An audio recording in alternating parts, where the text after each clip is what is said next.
Managers back players. We know this. Managers will always come out in support of their players where they're going through troubles. They will support them. They will get them through the bad times. But sometimes there is a hidden message within a statement. And I think that is what's been going on at Manchester United. And in particular, I feel like that went on today at Ruben Amorim's press conference. He was very bullish and very open. I was sat in that press conference today and he was talking openly about certain players at Manchester United, answering questions on what Sir Jim Ratcliffe has been talking about this week, the stadium, the future of the football club and everything like that. Now, you've all seen my reaction video. If you haven't, go watch it after this show right there at Carrington as the press conference finished. I give my initial thoughts on that, watching it back, listening to some comments and everything else going on around Manchester United this afternoon and all the other reports from other journalists who were all at that press conference today. You can clearly see that there is a hidden message within Ruben Amorim and what he thinks is going to happen this summer. It's not like he's thinking it's going to happen. It sounds like he knows what is going to happen. And in him coming out and naming certain players, a particular, like I said before, Casemiro for one, in terms of players that are not good enough or overpaid, in the words of the owner of the football club, Sir Jim Ratcliffe. How do you balance that? How are you supposed to come back to your team and argue their point and try and keep them all invested and interested in what is going on in the project at the club from now until the end of the season? Because that's all that anybody cares about, because this team is going to be absolutely tore apart. According to the Daily Mirror, there are 8 players minimum leaving this summer. I'm going to run through that list as well with you, get your thoughts on that. It is quite clear and obvious, and I think we have talked about most of it, and it's one of them stories that you will look at and go, yeah, tell me something new. Something new in the news. Dusan Vlahovic, that name has popped up yet again. 1 year left on his contract. I'm going to ask the question later on. Would you, in terms of taking Vlahovic, is Vlaho viable? Oh, that's crap, sorry. Carry on, Adam. Yeah, would you take Vlahovic later on? Mason Mount is back in training. Are you excited, or are you just going to say, yeah, show me? Tell me later on. If he's still playing a couple of months down the line towards the end of the season, I may get a little bit interested in what Mason Mount is doing on the pitch. But honestly, I've seen him in the training circles today and in them rondos and mucking around and getting the slaps on the back from the rest of the team. Welcome back, Mason. I'm sure we did this for Luke Shaw about 6 or 7 weeks ago. We didn't see him again, so I'm not getting carried away too much. But I do want to start the show off, and it is fully interactive, so get involved in the chat, everybody. Make sure that you've got your likes on the video, you've subscribed, so you can get into the live chat and give your comments and get involved in the debate with everyone else and all the other subscribers and members in and amongst it in the live chat right now, which I can see there are plenty of. I'm talking about Ruben first of all. That message, that warning, the warning shots have been fired by Ruben Amorim to the rest of his team. Monday night, Sir Jim Ratcliffe in-depth interview with Gary Neville, followed by another in-depth interview with the BBC after the announcement of the brand new stadium. £2 billion worth, 100,000 seater stadium. We've been there, we've done it, we've covered it. And now we're getting the aftermath. And Ruben Amorim is getting it double barrel in terms of the aftermath, in answering questions. And he came straight out, bang, bang, bang, bang. It was a Joshua Zirkzee celebration, honestly. He was just shooting them all down and going, no, no, no, no, no. And this is what's going on and this is what's happening. Prove the owner right. Sorry, don't prove him right, because that would mean we're shit. Prove him wrong and show him what you are worth to Manchester United. It really doesn't matter. You're still going to be bleeding sold. And Sir Jim Ratcliffe has just made it more difficult for these players. Ruben just finally got a tune out of some of these players that we all know need to leave the football club. And now you've got the owner, Sir Jim Ratcliffe, or co-owner, I should say, has come out in these interviews at time when United had just maybe got a little tune, like I said, out of these players. And bang, shoots them back down again. He didn't buy Højlund. He didn't buy Onana. He didn't buy Jadon Sancho. Or, in fact, get a hold of Casemiro.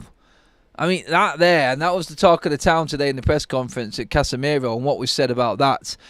When Ruben Amorim, when asked about the players that Sir Jim Ratcliffe has come out and talked about in this interview with Gary Neville in particular, then when he's talking about them, when he's talking about them players not being good enough, overpaid, the question was put to Ruben Amorim, and he answered in, well, when you look at it, I guess you're talking about Casemiro.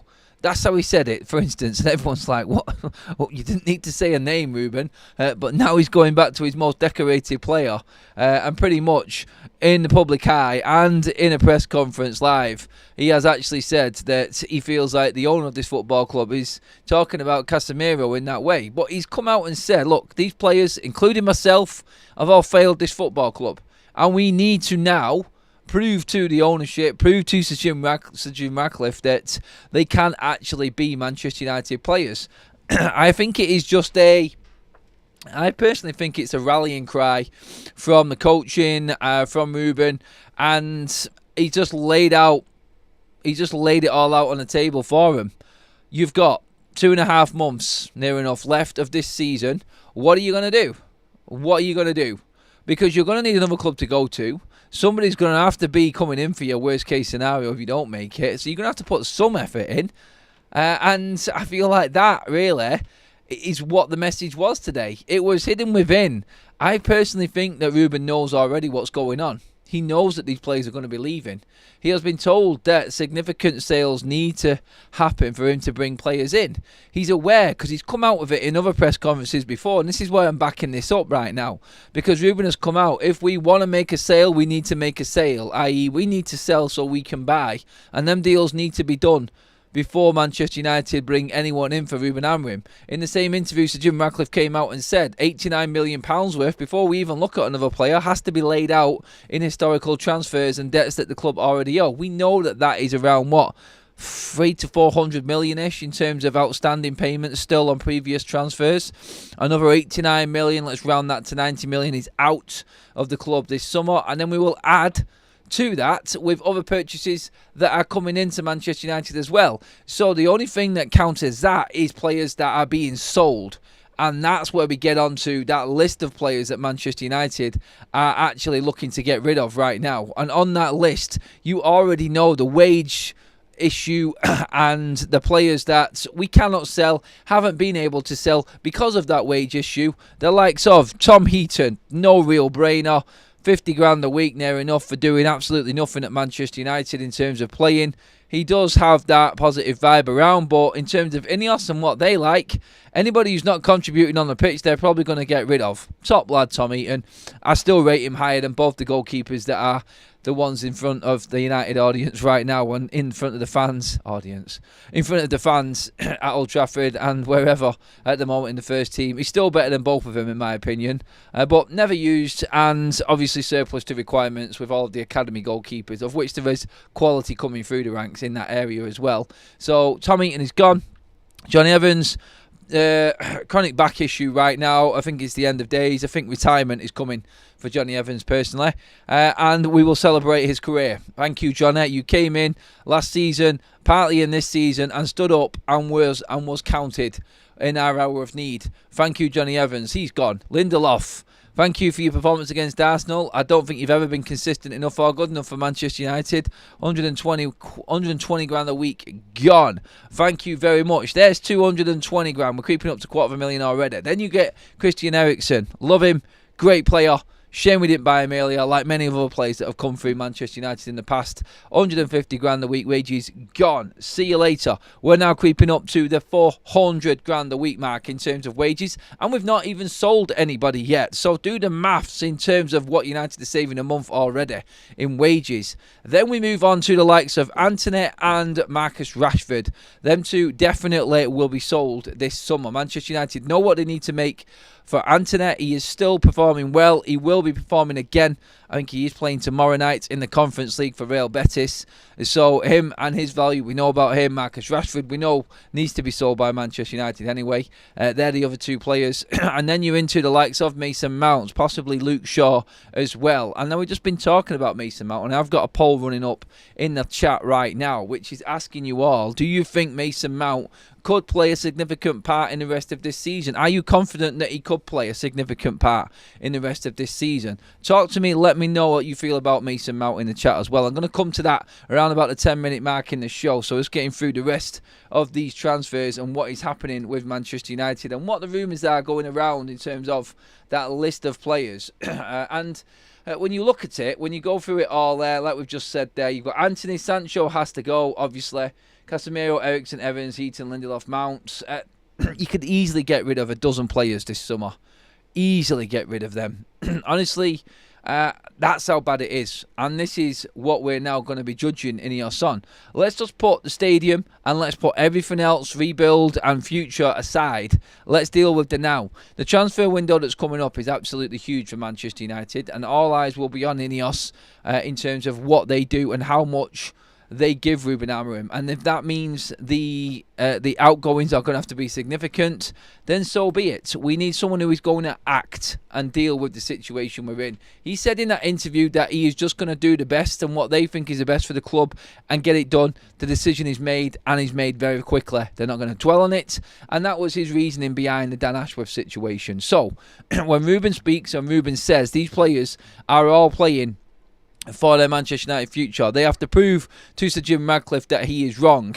He's already made his mind up, and this really is still a problem. Even if Ruben says to him, we got to prove him wrong, they're not going to listen to him.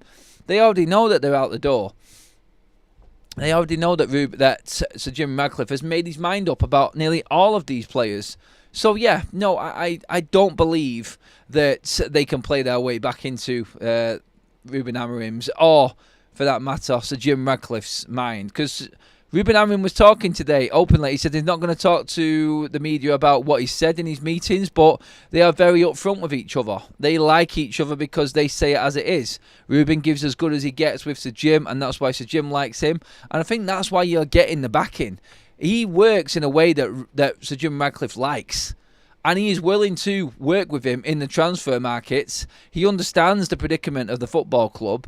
And when Ruben says you've got to prove Sir Jim Ratcliffe right, behind that is that hidden message of prove that you are worth it to anyone in the world right now, because you're going to be sold in the summer. You're leaving. You've got to give everything you can right now for the last 2 months of this season to actually get a move away from Manchester United, or get what you actually want. It's like, prove your worth. And I think what's there in what he's saying is, all these players that we know are on too much money, well, show us in this next 2 months that you are worth that money, and maybe you will get a similar deal somewhere else, possibly. That's what's happening with Anthony right now. That's what's going through Rashford's head right now as well. It's harder to get that through to the players while they're in Man United shirts, because they're mollycoddled, soft-soaped, and given the world too soon. When they go to the reality of another football club that isn't going to give them that free reign, then they realise where they're actually at in their careers. And it's like, wow, that protection bubble is gone now. I'm going to have to work my ass off to try and get what I need out of the rest of my career. And that, I feel, is where Rashford and Anthony are both at right now. So that, I feel, more than anything, is the message from the Manchester United hierarchy coming through the mouth of Ruben Amorim, and what he is knowing, what he's known to have done already, and what he is going to do in the future. It is with full backing of the hierarchy. Omar Barada, Sir Jim Ratcliffe, they love him. But he has played it down today, Ruben Amorim. He wants to win trophies at Old Trafford. He's not bothered about the new stadium at all. He's always about the here and now, which is why I always bang on about Ruben Amorim being the only man or only coach or manager to come into Manchester United and understand the situation and deal with it head on. And the situation is, he's got 2 years. That's it. When that contract comes to an end, or is coming to an end, there is going to have to be progress on the pitch. And if he cannot work with these players, he isn't going to dance around them just to try and play their tune and get more out of them because that's what they want to do. They're going to feel that hard hand. And if he's got backing to play this way and deal with what he's got, and then get what comes out of Sir Jim Ratcliffe, then he is safe in the knowledge that he's going to get through to the summer, and he is going to be backed by this structure. Otherwise, they're going to look like absolute idiots. Expect a massive summer. That's enough for me for the start. Let's get into the comment section, and everybody, give me your thoughts on this, people. Let me know what you think. Thank you already for the 100 votes. Thank you so much already for the 100 likes. Please keep liking the video. Make sure that you have subscribed to Forever United TV, everybody. Thank you. Loving it already. Loads of people getting your comments in on the content throughout the day as well. That has been brilliant. Let's just get into these comments now and see see where everybody is at. Let's just round it up. Let's go and get in there. I just can't take Radcliffe seriously banging on about new stadiums whilst we're battling relegation. Well, we're pretty safe from relegation, but I get what you mean in terms of the actual position in the league boxing. It is around that. What's the hidden message? I did just say it then. Mount might play a few games, then he would get injured again. That's the fear of every Man United fan right now. Unless we're selling to Fanboy Z, nobody else wants to purchase, which is why 4 of the players on that list that I just mentioned are going on free transfers, because we haven't been able to sell them before. You was right the first time. We're a pantomime at the moment. We're the audience, says Stu. Tom Eaton, he'll have a testimonial soon, having never played. Testimonials actually happen anymore? Did he? Are they a real thing anymore in football? I don't think they are they? They're not, I don't think. Can't wait till the end of the season. Adam Amorim can then bring his own players in. Yep. Mount will play a lot if he can stay fit. Ruben likes Mason Mount. That's the thing. If you wonder what we're talking about Mount for, it's because he's on this list and I've put him in the poll right now in the live chat. So if you are catching up later on and you haven't seen the live show, and we're talking about Mason Mount, we're talking about him featuring possibly this season. Do you feel he can play a significant part this season is what we're saying on Mason Mount. And that I don't believe is doable. Not with what we've seen so far, but Ruben does like Mason Mount. And if Mason Mount was fit, I think he would be one of them players that plays every single game. I really do. I think that is how much he thinks of Mason Mount, but I just don't see how he can stay fit going off what we've seen already. Real recognise. Real says I don't hold out hope for Mount. Shame because he might be a good fit. He's been on his ass more than he has been on the pitch. 2 Luke Shaw levels. Yep. Barry says every year 600 plus professional players are circulated by the PFA as being out of contract. Our 20 will mostly be kids. 20 as in what? Sorry mate, I missed that one, Barry. 20 as in like that's how many's leaving Manchester United, or how many's actually coming out of the football? I don't know mate, just elaborate a little bit on that one. Mount was called out. He's one of the players on big wages and not available. How do you sell Mason Mount? You can't sell Mason Mount, can you? Because nobody's going to buy an injured player. It's impossible to sell him. And that's the scary thing with it. Players on the contract don't have to leave, though. That's a problem. It is a problem, but you look at, and I think this is why they're bringing the average age down. The average age players will be looking at this and going, I do need to still have a future past Manchester United. So if my contract is running out, yeah, it's all right collecting a good wage now, but where am I going to go after this? The problem United have had is the Casemiro deal. There's no longevity in that deal.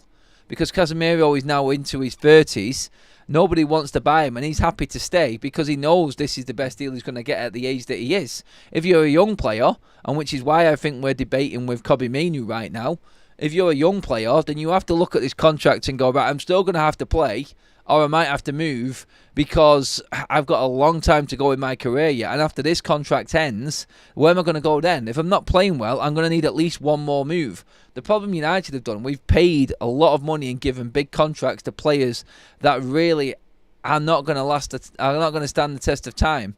They're going to be in a couple of seasons. And that is where we're at now. If we give big contracts to players that are aging and going right over the age of 30 into their early 30s, they're going to want to stay around. And that's the issue you've got right now with Casemiro. And I'm telling you right now, that's why Sir Jim Radcliffe has brought him up. And this is why we're talking about Casemiro and why Ruben Amorim has talked about Casemiro. I reckon that conversation has been had between the manager and the owner. Ruben said today he's not going to tell us what the conversations were. He's not going to tell us what was going on in them discussions with the owner. But he is naming Casemiro in it. I reckon they've had it. I do. I think they've had them discussions, and I think Casemiro has been brought up. I'm pretty certain of it, to be honest. Pull up the wage list of Manchester United. I'll tell you who's leaving for sure. We've already done that show, actually. We've been through the wage list at Manchester United. Mason Mount is quality but can't stay fit, so not expecting Mason to save us. Perhaps just keep him for a handful of Europa League games. Good point from Jonathan there as well on Mason Mount. Like, just keep him for the ones that we really, really need him for. And that could be the European games. Don't give him starts when it's not necessary. Unless you are 100% certain that Mason Mount can play at least 70, 80 minutes, you don't start him in a game. I don't think. Not at this point. Look, if we can get him through and we can nurse him through the rest of this season, we might be able to make a decision transfer-wise in the summer. I think that is an aim for Manchester United as well. It's like if we're getting the best out of Mason Mount and he is contributing, at least he's seen to be contributing. That way then, Manchester United could possibly get a little bit more money for him going into the summer, or even get anything for him going into the summer. That's the scary one. Like, we are going to struggle to get rid of Mason Mount. I think United need to sell Mason Mount for 30 plus million to break even on PSR. Let's be honest. Who is going to give us more than 30 million for Mason Mount? I think hand on heart, every single Manchester United fan right now would say we can't sell him. I do believe that a loan with option may be the best viable for Mason Mount with his wages covered. I think that's what we need to be looking at. Personally, we're not going to be able to sell Mason Mount for money. I can't see it at all. There's not a chance. Just get through a few more few comments here as well. In terms of what Laurie Whitwell spoke to him today at the press conference. I was just checking through my list then, sorry, of everything that I was writing down earlier on from the presser. But Laurie's come out with this from Amorim on the summer. We have a clear plan to address next season. You can reach the Champions League. We never know. We know what to do. We know we are in a difficult moment. But the most important thing is we have a plan. Plus, know which type of player to bring. He knows exactly what he wants. He knows exactly what he wants from this summer, and what the club knows, he needs. Basically, is what he's saying there. And it will just come down to, I feel, the amount of money that he's got to spend going off the position we finish in the league. And obviously, he has got a list of players that he now knows he can go for. And if it's certain players that he can't get, there will be second and third options there. We don't like it. We never have. We should always get our top targets. We all talk about it. We all moan about it. But the reality is it doesn't always happen. So he knows there's a list of players there that we want. And he knows that Manchester United are going to do everything they possibly can with this ownership to get him what he needs. So, yeah, the plan is there. And like Laurie Whitwell said there from what Ruben Amorim said today, the main thing is we all know what we're doing. And we all know which direction we want to go in. There is a plan to attack the summer no matter what happens this season. So let's see it. That's the exciting bit. And I've said this before. And it sounds very strange, but hear me out on this one.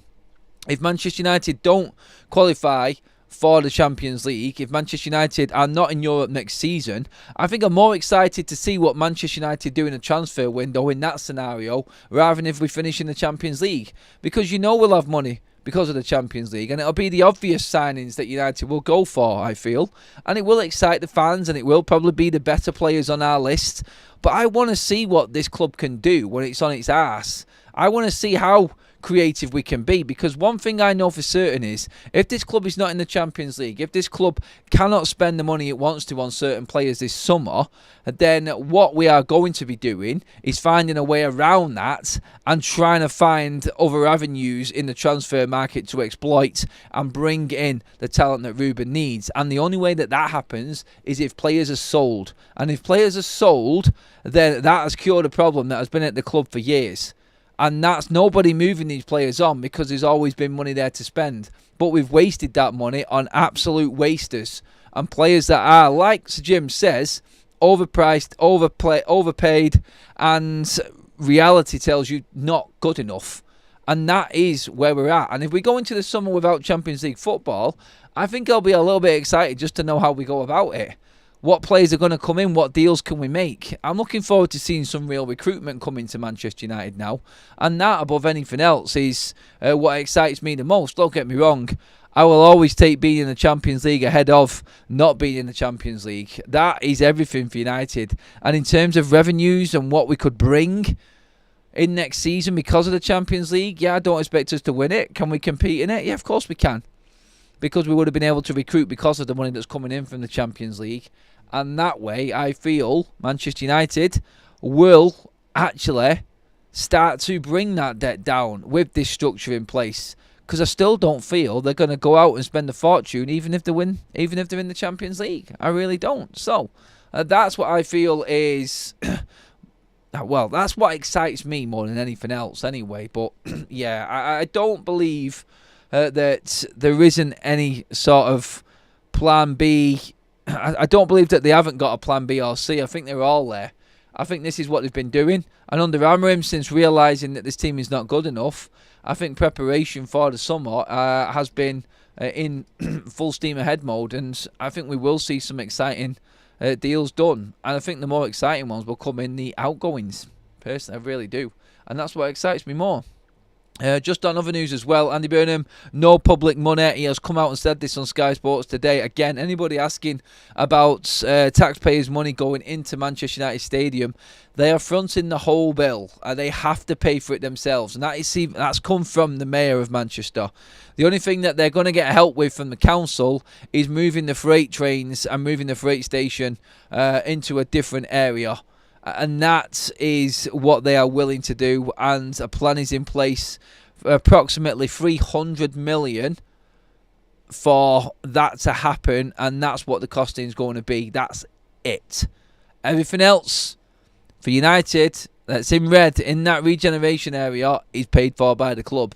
And there's no other way around it. That's been said by everybody right now. The owners of Manchester United, the Mayor of Manchester himself, the government have said the same thing. No, we are not paying for everything. It's all coming out of Manchester United. So basically, the fans are going to be paying for the stadium. The huge possibility to generate money for Manchester is how Andy Burnham is actually talking about things. That's how he sees it. And I feel... that everything is moving in a direction where opportunities are opening up for different sectors to get this done. And that's what the push is. They are putting pressure on the government to get moving with their project so Manchester United can start their build.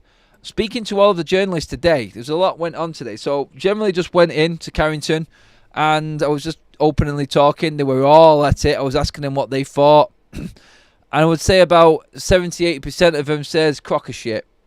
Honestly, that's what they said. It was so negative towards it. And it's like, you know what, I kind of expected it because they've been there a while. They've seen the stories. They've seen the broken promises. They don't believe in the 7.3 billion that's going to be generated by it. They're not sure where the money's coming from. They're going to come up against multiple issues, they reckon. And they just don't see it happening. A lot of them don't like the design. I still like the design, I'm going to be honest. I don't mind it at all, but you all know that from yesterday's content. I think it's a good thing. I really do. But, again, the media are going to take a lot of convincing to, to believe in that this is actually going to happen. A lot of them feel this is a long, long, long way down the line. They really do. Let's get into some of your comments as well. I'll talk about some other things at Carrington as well. We've got plenty of time left on the show yet. Make sure that you have hit that subscribe button and hit that like button. We're creeping up to 200 live likes. Thank you, everybody. Keep it coming in. Dan Taylor says, I think I would prefer getting rid of the players we need to, not being in Europe and compete to get into the top four and go for a win in the FA Cup. I think we'd be able to go for everything domestically. Your Carabao Cup, your FA Cup, that's if you're not in Europe anyway, which is a distinct possibility. But all eyes on Old Trafford tomorrow night. And like Ruben says, he wants to win trophies at Old Trafford. That Europa League is, I still think, gettable. No one, like speaking to the media again on that today, nobody believes Man United are going to be able to get the Europa League. They don't think we're good enough. And they've seen enough. Let's be honest. They've seen it like we have. And that's just a strong opinion. The media around Manchester United is very, very, very very, very, one more, very defeatist and negative. And that's how I feel it is anyway. And that's, I feel, is why none of them are convinced by the stadium. Why none of them are convinced by what is happening at Manchester United right now. And I don't think you're going to be able to break them out of that mould unless something significant happens. And significant means selling all the players that we know have not been good enough at Manchester United, and that will come. And then maybe if they get permission and they start building this stadium, they'll be convinced then that they're moving forward under Ineos. But nobody is getting carried away with anything. Football finance experts, Professor Rob Wilson on Manchester United's new stadium name. I suspect we will see the stadium called the Snapdragon New Trafford. Oh, that will probably generate Manchester United somewhere in the region of 50 to 60 million a year if our modelling is correct. The reality is Snapdragon have seen a huge uptick in exposure as a consequence of being in partnership with Manchester United, and that's against on-field performance, which has been worse than mediocre. So even with the negative vibe around Manchester United, Snapdragon are profiting from the club. 50 million a year, how long? 50 to 60 million a year, how long that goes on for and what the contract is for that, I don't know. Well, it is probably just while they've got their name on the stadium. Is that forever and a day? We don't know. We don't know, but it's a lot of money. It's a lot of money, and quite significant money as well for Manchester United. But like Omar Barada was saying this morning as well, in regards to Manchester United sponsoring different sections of the stadium, they can do that. They can sponsor different stands. They can make money from different stands and different sections of the new stadium. So that's what they're going to do. They're going to try and rinse every single penny they can out of it to try and pay for it. But still, like I just said then, like there's no one really fully convinced that this is definitely going to happen. Until the diggers are in, nobody feels like this is actually a reality yet, I don't think. Why would you make a big song and dance about it, though, if you didn't think it was going to happen? It's going to look embarrassing and will probably end Ineos at United if they fall flat on their face and this doesn't happen. Can you imagine the onslaught if they don't get this done now? Madness. Into the chat we go. Hi Adam, I would be very reluctant to play Mount again this season. Honestly, this guy, a talented player but loads of bad luck. A clean slate for him in my book. Reassess next season. I think we're trying to sell him, mate. I think they're going to end up having to play him just to try and move him on. United could beat any of the teams left in the tournament, could lose too. It's a matter of building in something, consistency, and score goals in a clutch. It is all down to finishing, it is. Super chat from Don Grace says that 2031 for the new stadium is now a pipe dream. Yes, they're standing by it and they're bullishly talking it up. And again, it worries me that, I mean, I'm not worried for them. I mean, they deserve what they get. But I'm worried for the onslaught and everything around the club if this falls through. Like, the negativity that will just pile in on Manchester United at that point would be, it would be excruciating. It would be huge. Absolutely huge. Adam, I could see the selling of the grass of the pitch to make money. A retractable pitch as well is being discussed. I think we said this earlier on today, actually, but that is something that is being considered by United as well. Should call it Sir Alex Ferguson Stadium, sponsored by whoever, but slap a legendary name on it to build a new legacy. A lot of people wouldn't want Sir Alex Ferguson on it. That's the thing, Daniel. And a lot of United fans know what I mean by that as well. There are quite a few that put him down as the main reason why Manchester United are where we are right now, for covering up for the Glazers for all these years. There is a lot of the fan base that think that, by the way. It would be very easy to find out how proactive they are about the stadium, because they will be tendering early because it's prefab. So it will be very easy to follow that. No Sir Alex stand, no Sborry stand, no history, just wiped out. and the price of failure. That's what it is right now. And that's why we're in the position we're in. Because we've allowed someone else to come in who has got their own ideas. And it's easier to build a new stadium than it is to regenerate Old Trafford. Real Madrid signed a deal with the commercial partner in the US for €400 million per year. The stadium repayment cost $50 million per year. That's how it's done. I don't know if it's $400 million a year. I don't think there's anyone with a deal like that out there, to be honest, Leon. $400 million a year. You need to, that's just under $500 million a year.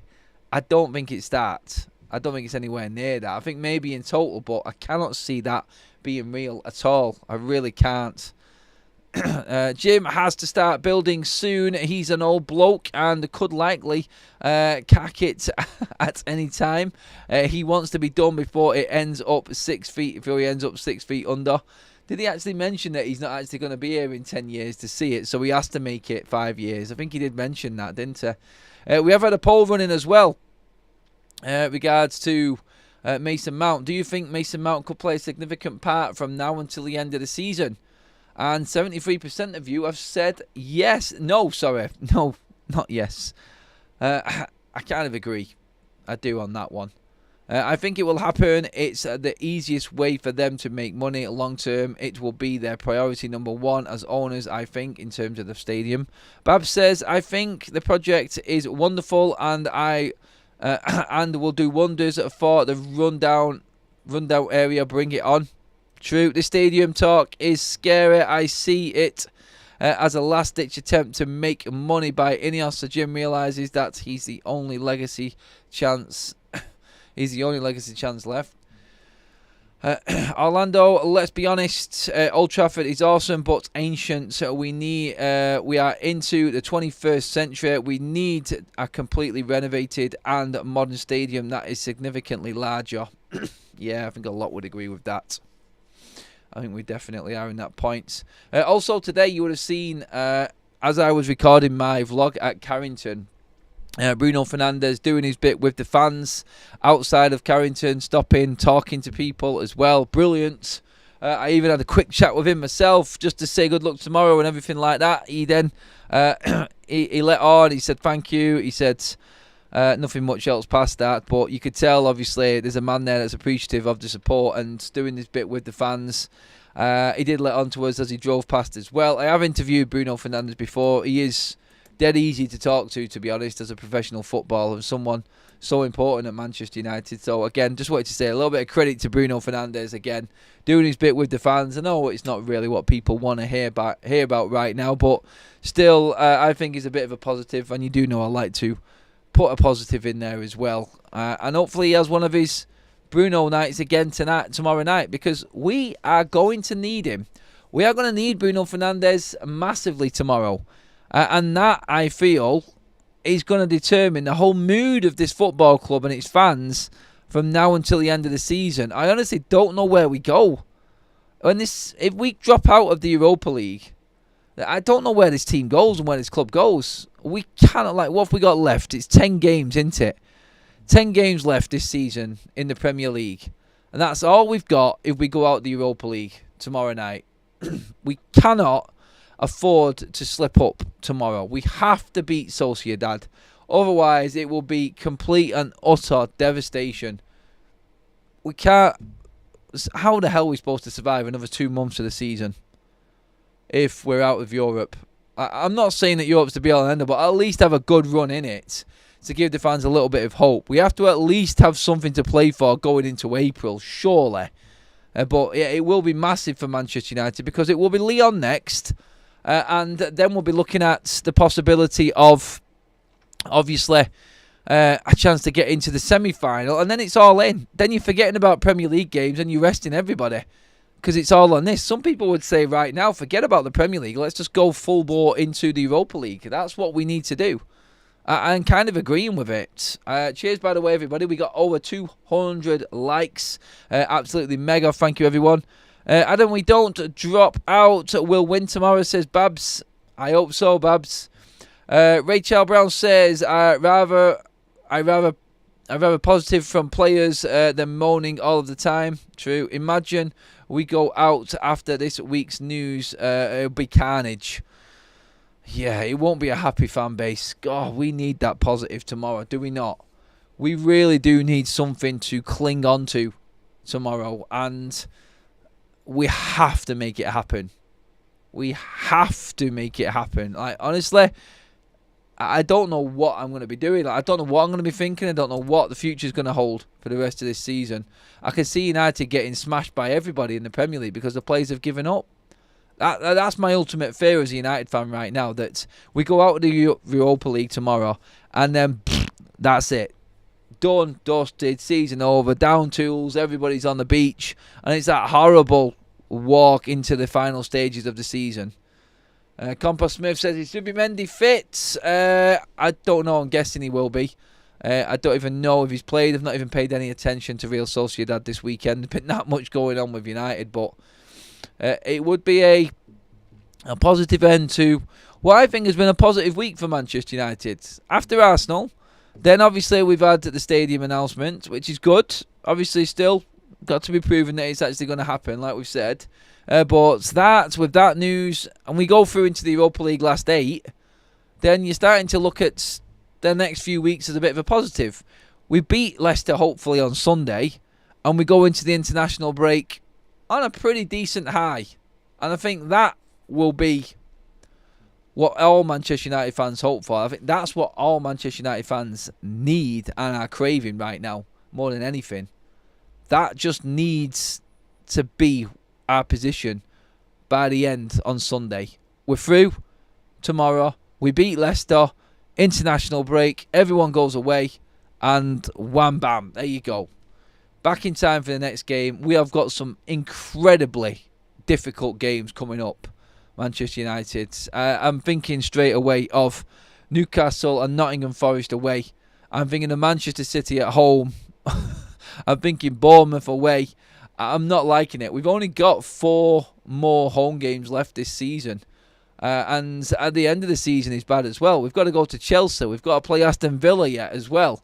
We've got City, we've got Forest, we've got Newcastle. We've got everybody in that top 8 at the moment. And that, again, like it's a massive, massive concern.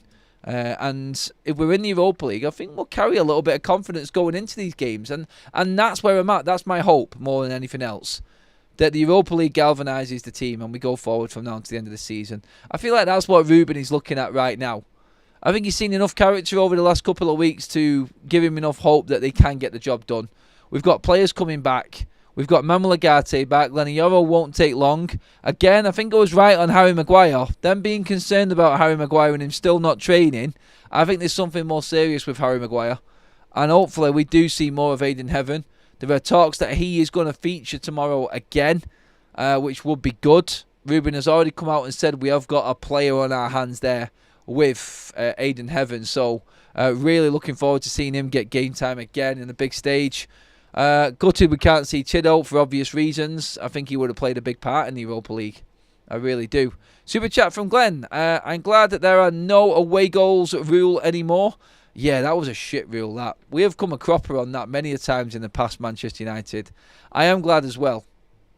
The only positive is Liverpool are out of the European Cup before us. Out of Europe before us, sorry. We can beat all the teams left, but we can balls it up at any points. Never a truer word said, Compost Smith. Spirit of Lakota says, haha, I am surrounded by Liverpool fans. They are all like little mice with their tongues cut out today. They were stuffed over 2 legs. Look, PSG deserved to actually win that game. My thoughts on that game are on Football Talks as well. Please do go over and subscribe to Football Talks, my other channel as well, where I go over all the other Premier League top stories. I have got another piece of content coming out tonight as well on there. Also, tonight, the members content is back, everybody. If you are a member, stay tuned. There is another video coming out tonight, a bit later on as well, a members only video. So members, be ready to go on that one. I want your comments in on that video as well. That was filmed earlier on. Leon Football says, I take it back. Sorry, the Real Madrid deal is worth 400 in total. Yes, I thought it was something like that. But they do receive over 20 million per year, which is near half the repayment cost. We could do similar and also add naming rights, not on fans. No, I think eventually we will pay it in ticket pricing and everything else, food, drink, megastore. Everything will start paying for it eventually. I'm not saying that we're just going to deliberately go out and pay for it. I'm saying you're right in that, Leon. I thought it was something like 400 in total. But it's like, for what it cost a year and how long it is going to cost Manchester United, there is multiple ways that this club could make money. And I think they will. I don't think they're going to come out with this bullish plan unless they are covered financially and know what they're doing. They'd be absolute idiots to do that, wouldn't they? They really would. But hey, look. That is our video tonight, everybody. Thank you so much. Jam-packed, full of content. Again, I'm just going to drop the link to that Football Talks video. There will be more content on there later on tonight as well. Just about to record something else on there, which will interest United fans, actually. But yeah, that's it for now on FUTV. Thank you so much, everybody. Make sure that you have hit that subscribe button. Make sure that you are up to date, got your bell notifications switched on as well for any other content coming up. Going to watch a bit of football tonight, take it in, relax, and I'll be back for what is going to be a pressure cooker day tomorrow. Starting at 8 o'clock. Building up to what is going to be a mammoth game against Real Sociedad, just for significance reasons. Not so much the game and the teams that are playing, because we're both crap, but in terms of our season, it's huge. Cheers, everybody. Have a fantastic evening. Give the video a like, share, and make sure you have hit the subscribe button.